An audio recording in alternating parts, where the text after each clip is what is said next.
What if a single column in a newspaper could change your entire world? Hi there, I'm Chris with a K, and welcome back to This Week in Queer History, where we find hope-filled, inspirational, and strategic moments from queer history that we can use today. This week, we're celebrating the 50th anniversary of the moment Armistead Maupin's Tales of the City landed in the San Francisco Chronicle, May 24th, 1976. It was a serialized story about a young woman named Mary Ann Singleton who arrived in San Francisco on a vacation and decided on a whim to stay. And what followed wasn't just a charming fiction, it was a revolution in how America saw queer lives. Let's get into it. This week in queer history, stories told with love and glee. So here's the thing about Tales of the City. It didn't actually start at the Chronicle. Maupin began writing the serial on August 8, 1974 for the Pacific Sun, which was a small weekly paper in Marin County. But when the Chronicle picked it up in 1976, everything changed. Suddenly this story about gay men, lesbians, a trans woman, and their straight friends living all together in a ramshackle San Francisco boarding house was reaching hundreds of thousands of readers every single day. And the man who wrote it, he might actually be the last person you'd expect. Armistead Maupin was born in 1944 in Washington, D.C., and he was born into a deeply conservative Southern family. His great-great-grandfather was a Confederate general who died at Antietam. Yeah.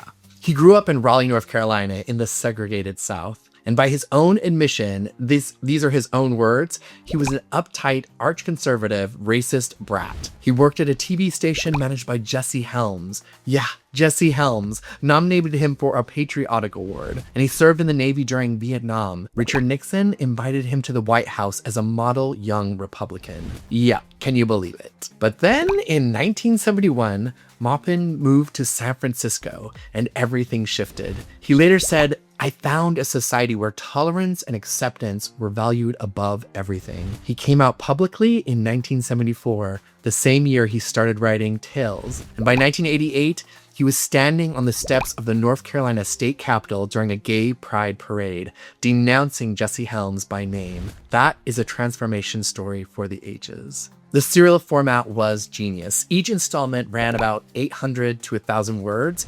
They were short, punchy, and full of cliffhangers. Readers called the Chronicle offices demanding to know what would happen next, and they stopped Maupin on the street every day. It became appointment reading for the entire city. And because he wrote installments so close to publication, he could weave in current events and respond to reader feedback in real time. One reader pointed out that the landlady Anna Madrigal's name was an anagram for a man and a girl. Maupin hadn't planned that, but he loved it so much that he made it a part of Anna's backstory. And that matters because Anna Madrigal is one of the most significant transgender characters in American fiction, introduced decades before mainstream conversations about trans identity even existed. She wasn't tragic, she wasn't a spectacle, she was the moral center of the entire story. Wise, elegant, and deeply loving. At the heart of Tales is 28 Barbary Lane, a fictional boarding house on Russian Hill. Mary Ann Singleton, the naive newcomer from Cleveland. Michael Mouse Tolliver, the sweet-natured gay man searching for love. Mona Ramsey, the bisexual free spirit. Brian Hawkins, the straight Lothario with a heart of gold. And Anna, presiding over them all, growing pot in her garden and dispensing wisdom with a knowing smile. What made this revolutionary then? In 1976, homosexuality had only been removed from the American Psychiatric Association's list of mental disorders 3 years earlier. Anita Bryant's Save Our Children campaign was actively working to roll back gay rights. And in that climate, Maupin wrote queer characters who simply lived. They fell in love, they had messy breakups, they threw parties, and they were building chosen family. As he put it, "My aim from the very beginning was to create a large framework of humanity and to place gay characters within that framework. No trauma porn, no cautionary tales, just life." And that was radical. The first novel was published by Harper and Row in 1978. Maupin eventually wrote 9 books, tracking his characters through the joy of the 70s, the devastation of the AIDS crisis and baby cakes in 1984, and into middle age with Michael Tolliver Lives in 2007. The final book, The Days of Anna Madrigal, debuted at number 7 on the New York Times bestseller list in 2014. And then, in 2024, because some stories simply refuse to die, he published a 10th novel, Mona of the Manor. The series has been translated into 10 languages with more than 6 million copies in print worldwide. But getting it to TV was a little bit more of a struggle. HBO acquired the rights in 1982. A writer pitched it as the Mary Tyler Moore show for the 80s, but in the face of AIDS and the Reagan era, HBO decided it was too controversial. They scrapped it. It took Britain's Channel 4 partnering with PBS to finally make it happen. The 1993 miniseries starred Olympia Dukakis as Anna Madrigal and Laura Linney in her breakout role as Mary Ann. It became PBS's highest rated dramatic series in a decade. It won a Peabody Award, a GLAAD Media Award, and plenty of Emmy nominations. And then, as they often tragically do, conservative groups threatened to pull PBS's federal funding. Sound familiar? Because we just had that happen. Anyway, back to then. Despite record ratings, PBS announced it would not produce or air any sequel. Maupin was furious. Tales of the City began with the premise that gay people are part of everyday life. He told the New York Times, "It is not about the trauma of being gay. It's about the great adventure of all of us interacting with each other."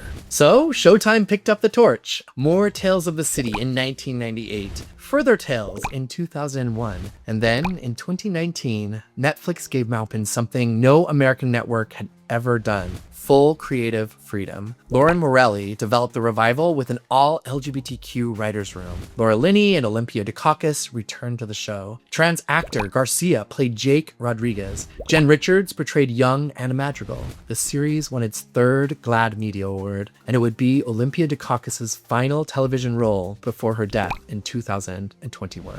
The BBC included Tales of the City on its list of 100 most influential novels, and that recognition is earned. Because this wasn't just about one story, it was about proving that queer people deserve to be protagonists of their own lives. Not sidekicks, not cautionary tales, and not punchlines. A huge thank you to the members that you see on screen right now. Your support makes this all possible, and it helps me keep digging through archives and sharing the queer history that inspires us. If you'd like to join them, there's a link up above and in the description down below. And if membership isn't in your budget right now, no worries. Subscribing and hitting the bell helps more than you know. Most of all, thank you for being here.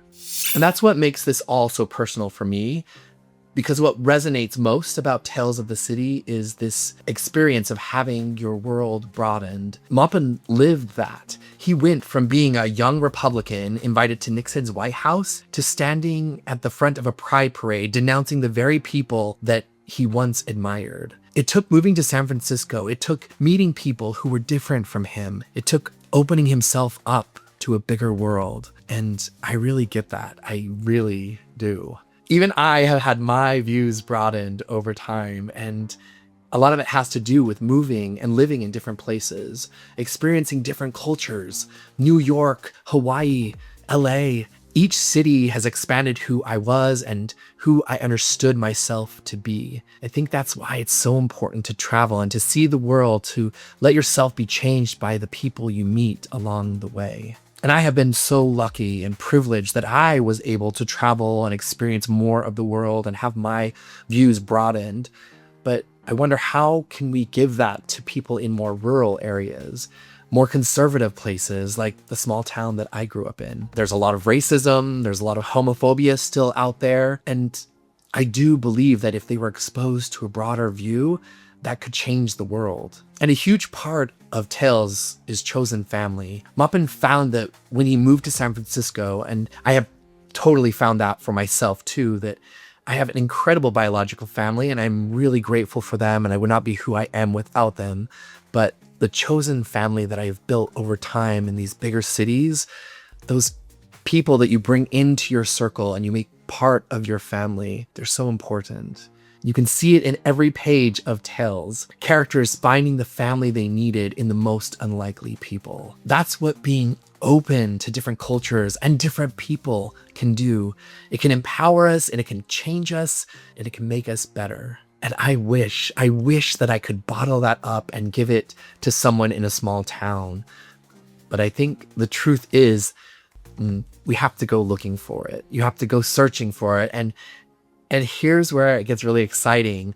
Entertainment has the power to bring that experience to people. The internet has that power. When media companies like Netflix pick up incredible stories from queer history and tell them, it's so important and it's truly life-changing. And I'd love to see more of stories like this come to life, like Dancer from the Dance. It's a book that I recently read in my gay book club, but it's from the 70s and it's a story about gay New York before AIDS hit. I'd love to see that brought to life on the big screen. Or a modern interpretation of The Heart's Invisible Furies. It's a book that I'm reading right now. Really incredible, really rich. But I wonder what that would look like on the big screen too. And there are so many other pieces of queer art and literature that are just waiting to find new audiences.